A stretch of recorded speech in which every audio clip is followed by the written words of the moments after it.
So I'm pretty sure that we all know that Hunter x Hunter is a good anime. If you disagree, keep that to yourself, gangster. Matter of fact, move around. It ain't no stupid over here for the both of us. Hunter is easily one of the best anime ever. I watched it for the first time maybe like 3 years ago, and I'm really happy to rewatch and revisit it and talk about it in this video. It's easily one of my favorites, but I couldn't remember why. It's so much that I love about it, from its well-written characters to its masterful storytelling. This video gonna be long as hell, so strap in. We're gonna talk about one of the best anime ever, Hunter x Hunter. You know how we do things around here, we start off with these stories. The story in Hunter is phenomenal. To dumb it down, our story follows our main protagonist named Gon, who aspires to be a hunter like his dad. He's also trying to find his dad because his dad was forced to give up Gon to his aunt Mito at a young age. And since he pursued being a full-time hunter, Gon's whole journey pretty much revolves around him becoming a hunter to find his dad. You know how we do things around here, so we're gonna run through each arc. First, we start off with the Hunter exam. The Hunter exam was a really good introductory arc, I'm not gonna lie to you. Introduced us to the mainstays, Leorio, Kurapika on the boat, and also during the first exam, we meet the other half of our main duo, Killua. This arc also introduces that weird nigga Ahsoka too. This arc was really good. It showed us how hard it was being a hunter, and it actually shows us why each member of our main cast wants to be a hunter. Gon wants to find his pops. Leo wants to be a hunter to make money, but that's because he lost a friend and he couldn't pay his medical bills, so he wants to become a doctor or go to medical school. Kurapika wants to be a hunter strictly to avenge his clan and get information that he couldn't get if he wasn't a hunter. Found out that Kurapika is actually one of the last of his people that were massacred by this group named the Phantom Troop.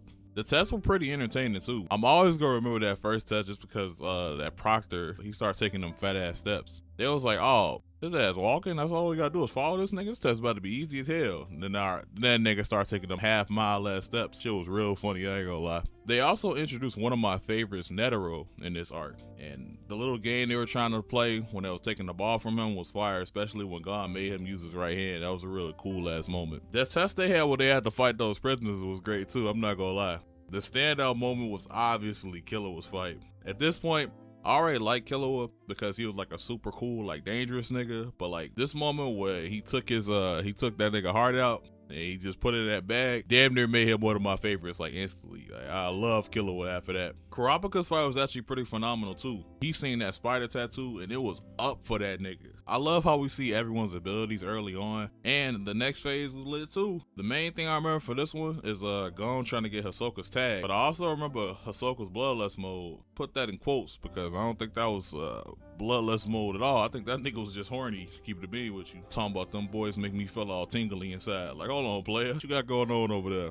In the last phase, they had a tournament amongst the remaining members, and that was fire as well. Definitely remember Killua's brother Illumi manipulated him into killing a contestant, which made him fail the exam. The scene was actually really well done. It shows how messed up Killua's family actually is, and how severe his situation actually is. Gon confronts Illumi and gets his address, and Gon's planning to save him. This scene was raw too. I ain't gonna lie, Gon is like really fearless when it comes to his homies, cause he walked down Illumi like it wasn't shit. He didn't even think about the possibility of Illumi being stronger than him. Like I said, man, this arc is great.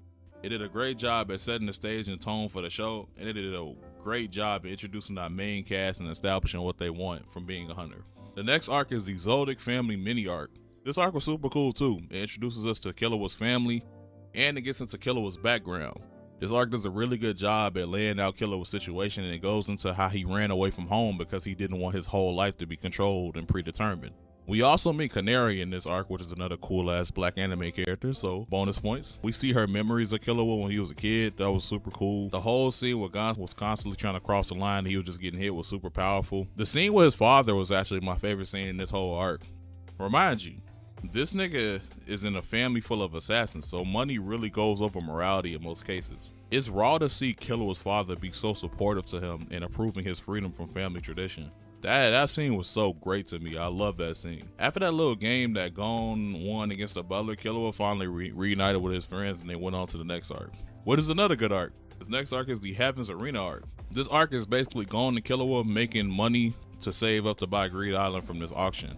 This arc was great too. This arc does two things very effectively. It gauges Gon and Killua's power at this point of the story, and it explains the Nen power system, which is the best power system in anime to a lot of people, me included. The explanation for Nen that Wing did actually was really clear and actually very easy to understand, and the demonstration was actually really great too.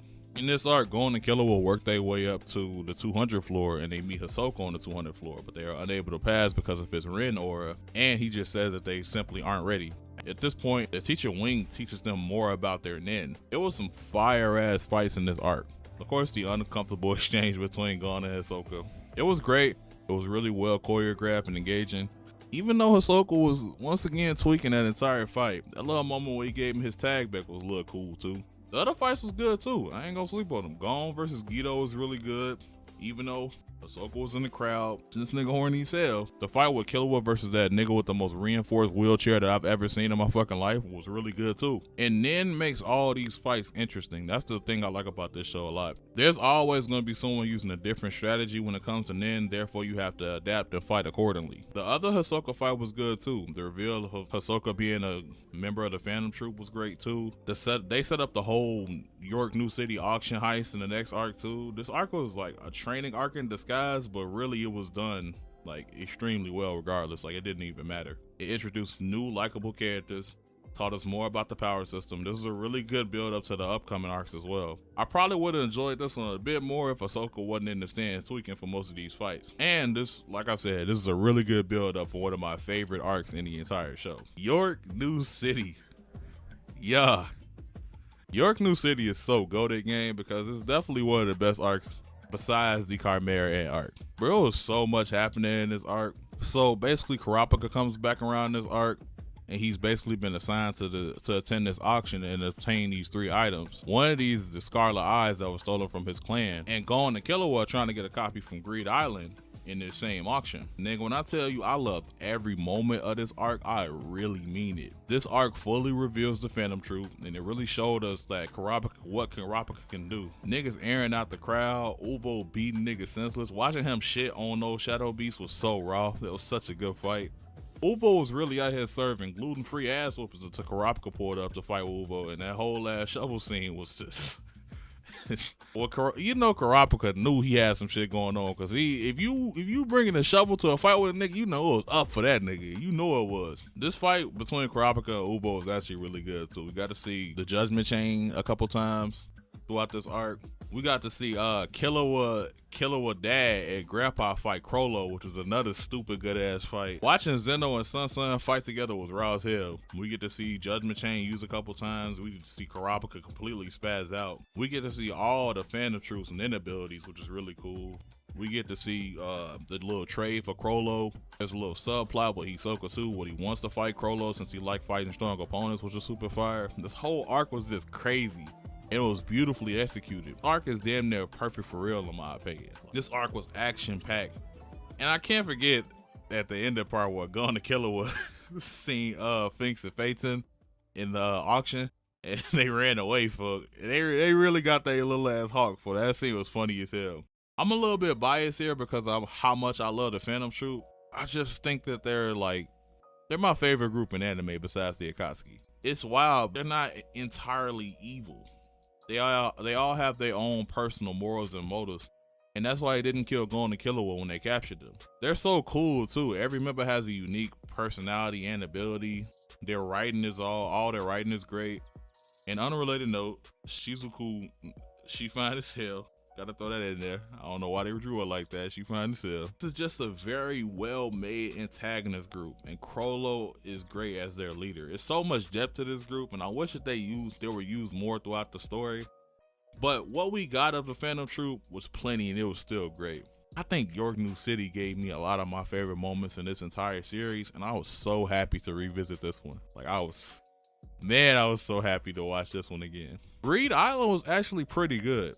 I be hearing a lot of people say that this was a bad arc and this should have never been in the show, and I'm gonna be honest with you, I really don't see the problem with it. This is literally just Hunter as an isekai, and it's less than 20 episodes, and it gives me more of the Phantom Troop, and it helps Killua and Gon get stronger, and it introduces Bisky, yet another good character in the anime. It's a lot of good within this Greed Island arc. I don't see why people complain about it so much. We get to see Gon, Killua, and Ahsoka actually work together as a team for the first time. A little dodgeball game was super entertaining and super creative. Fights in this arc were pretty good. We got to see Bisky transform into her form, swole ass little motherfucker. We got to see Killua beat a nigga with akimbo yo-yos. It was actually a pretty fun watch and a pretty fun fight. Gon fights with the main antagonist of his arc. The fight was actually pretty creative. I like how they incorporated little magic items into the fight along with Nin. It was pretty cool. Like he like trapped him in with the rock, and like he like trapped himself in with him, and he just uses his Nin ability against him to finish the fight.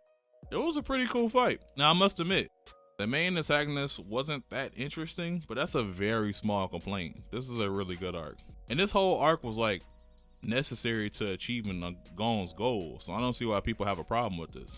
This arc was fine. Yes, it's a bit different from the rest of the show, but it's still Hunter's writing, which hasn't failed us thus far. So this arc wasn't the best in the show? Hell nah. But it was still good.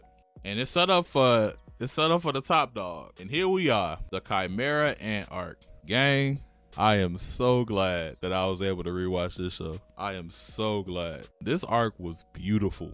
It's so many legendary moments in this arc. We meet Kite, which is yet another cool ass character. We get to see the beginning of the whole Chimera Ant species, seeing some really raw ass Kite moments before he eventually kicked the bucket. We got to see Gon damn near kill Morel just because Morel was trying to test him.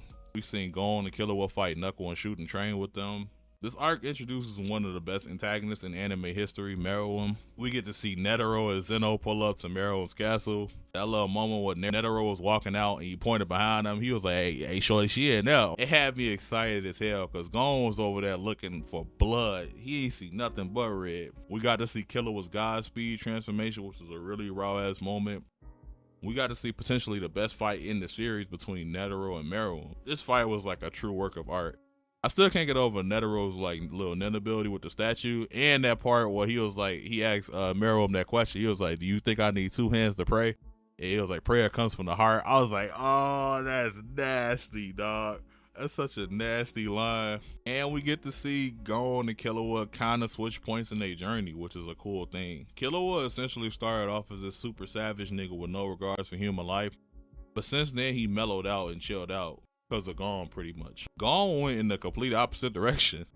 Gon started off as a super mellow and super cool dude, but by this point in the show, if you poke him enough, he'll really smoke you and your family. Seeing where Gon finally breaks will always stick with me. Shit was like super emotional and kind of heartbreaking because at that point I wanted P2 to fix Kite too, but we all know damn well that she couldn't. Watching Gon sit there and break down always gets me, and I mean always gets me. But man, I still love that ass whooping that he served up after that followed that. It was so satisfying. He beat her ass and shot her body until Killua told him to stop.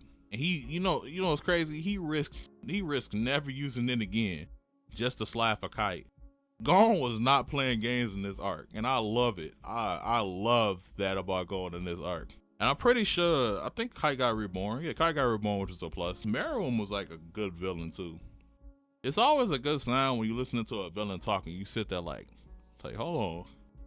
This nigga kind of spitting low key. Not only was he powerful and super skilled, but he was also like super smart and super calculated.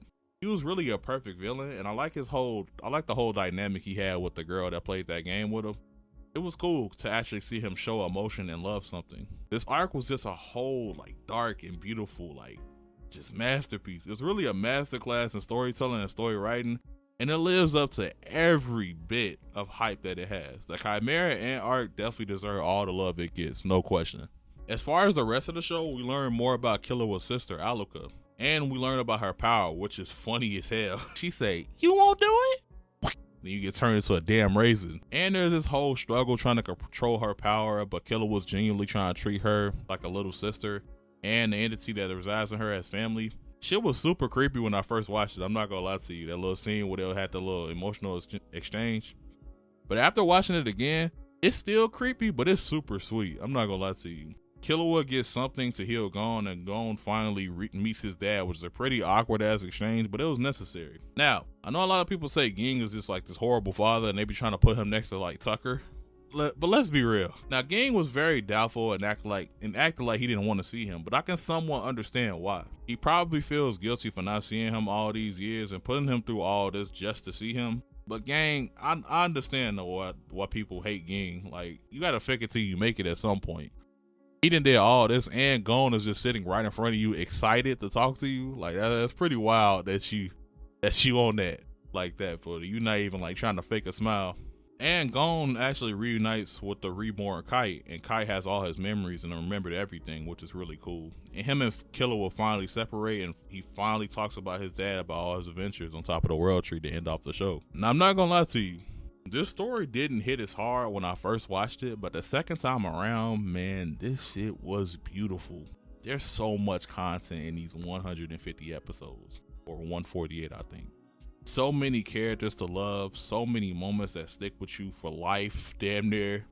A lot of people say this is unfinished. While I can agree that, yeah, I want to see the Dark Continent, and I'm down to see what Kurapika's on, but Gon did achieve his goal, so his story is technically over. So I'm not gonna cap like they left us on a cliffhanger. Where they ended this anime was actually really satisfying. We got to see Gon get what he wanted, and we got to see Killua find his new purpose in life as well. And their story is like completely over. They said they're gonna see each other again if the manga continues, of course. This story in Hunter is one of a kind, and it definitely has some of the best storytelling in all of anime ever. This took a lot to run through the story again and run through the whole show again, but man, it was worth it, because reliving this story again was just a pleasure. It was a privilege, to be honest with you. This show just got so much better on the second watch. It's crazy. Now, let's move on to characters and character interactions. Characters in Hunter are really phenomenal. Some of them are super dynamic, and they change a lot throughout the series. Some of them stay the same throughout the series, but they're still good. There are lots of characters to love in this show, so I'm gonna just run through a few of my favorites, my personal favorites. Gon is an amazing main character.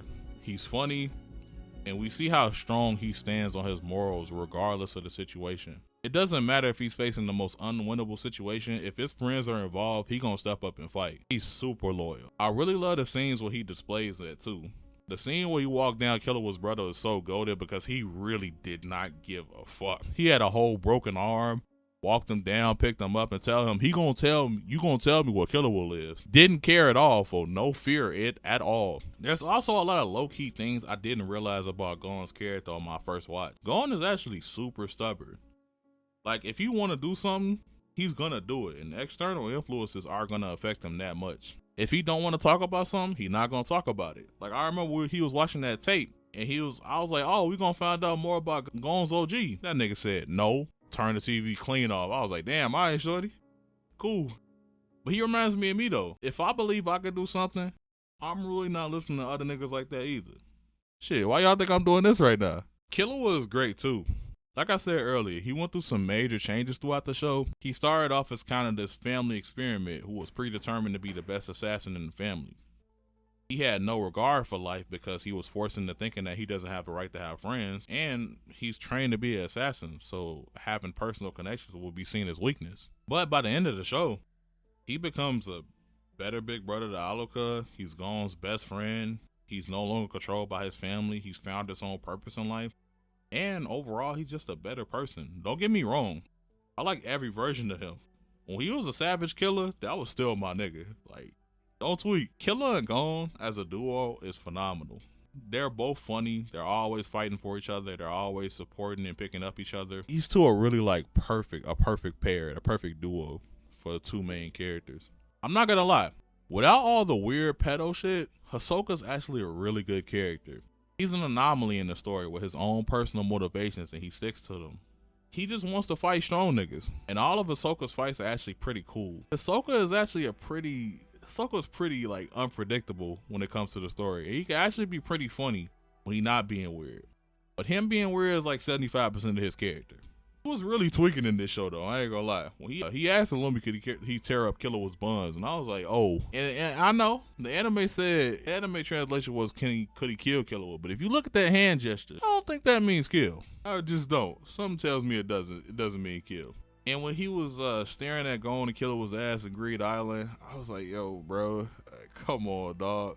And when him and Gon was fighting in Heaven's Arena, he was tweaking that whole time. But that 25% of the time, he's actually pretty cool. 20. Yeah, 15. All right, 15. Kurapika's always been a super solid character to me. His motives are very clear and super understandable, and he reminds me a lot of Scar from Full Metal, but technically Kurapika's still a good guy. Even though his character is super straightforward, you still want to root for him. And that's crazy because I actually love the Phantom Troop. I actually love that group. But Kurapika's character is actually really good to me. And speaking of the Phantom Troop is so good, gang. Them niggas not even like all the way evil. They just believe in their leader. And they're written so well. Even though they move as one as a unit for the most part, they still show them as like human beings capable of caring for shit other than their goals. The Phantom Troop is such a fun group, and I'm glad we had a whole arc surrounding them. They're such a just a well-written group. Netero is great too. I knew I was gonna like him during that little ball game of going to Killua. I mean, it's not that much to say. That nigga raw, bro. That nigga raw as hell, and he's super smart, and like he gave us the best fights in the show. Like, come on now. Going to Killua's teachers are actually really cool too. I like Wing mostly because he taught them the reality of Nen and how dangerous it can be when you fighting with Nen. And Bisky just funny as hell. Look, swole ass. The character writing in Hunter is just done to perfection. I'm not gonna lie to you. I have zero complaints, absolutely zero complaints about the characters in this anime.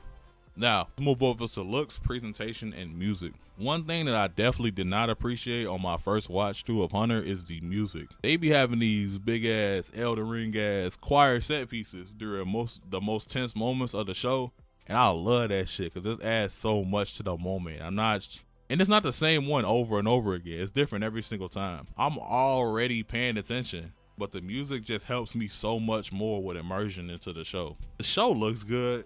Like, come on now, the fights are all clear and creative, and this show came out in 2011, so it's actually pretty old, so bonus points too, and it looks better than some shows today. As usual, the characters are super expressive, the character design is really cool, the art style is really cool. This show looks and sounds great, so it's not really much to say here. No complaints over here, honestly. I mean, what more do I need to say, gang? Like, this is easily one of the best anime ever. If you haven't watched Hunter, you're dead ass like robbing yourself of this great experience. There's a reason why this anime is so highly revered in the anime community. And I'm really grateful that I had the privilege to revisit this anime and talk about it. I'm honestly shocked at how much better Hunter got on the second watch. I didn't have a chance, so I watched Hunter. I think Hunter was like I started watching anime back in like 2019 to 2020. I started watching the anime back, and Hunter was like the 10th anime I picked up because after I watched Shippuden and shit like that. And I couldn't appreciate it as much as I appreciate it now because I've watched so much shit now. Hunter got so much better on my second watch. There's so many little details in Hunter that you didn't notice when you first watched it. The character writing, after you watch so much stuff, the character writing seems so unique and so out there and so good. Hunter is phenomenal, dog. Like, Hunter is crazy good. And I'm really glad I got a chance to revisit it, man. Thank you for making this into this video. I know this video is long as hell, but I had to show this love. And as always, man, have a great day. Peace.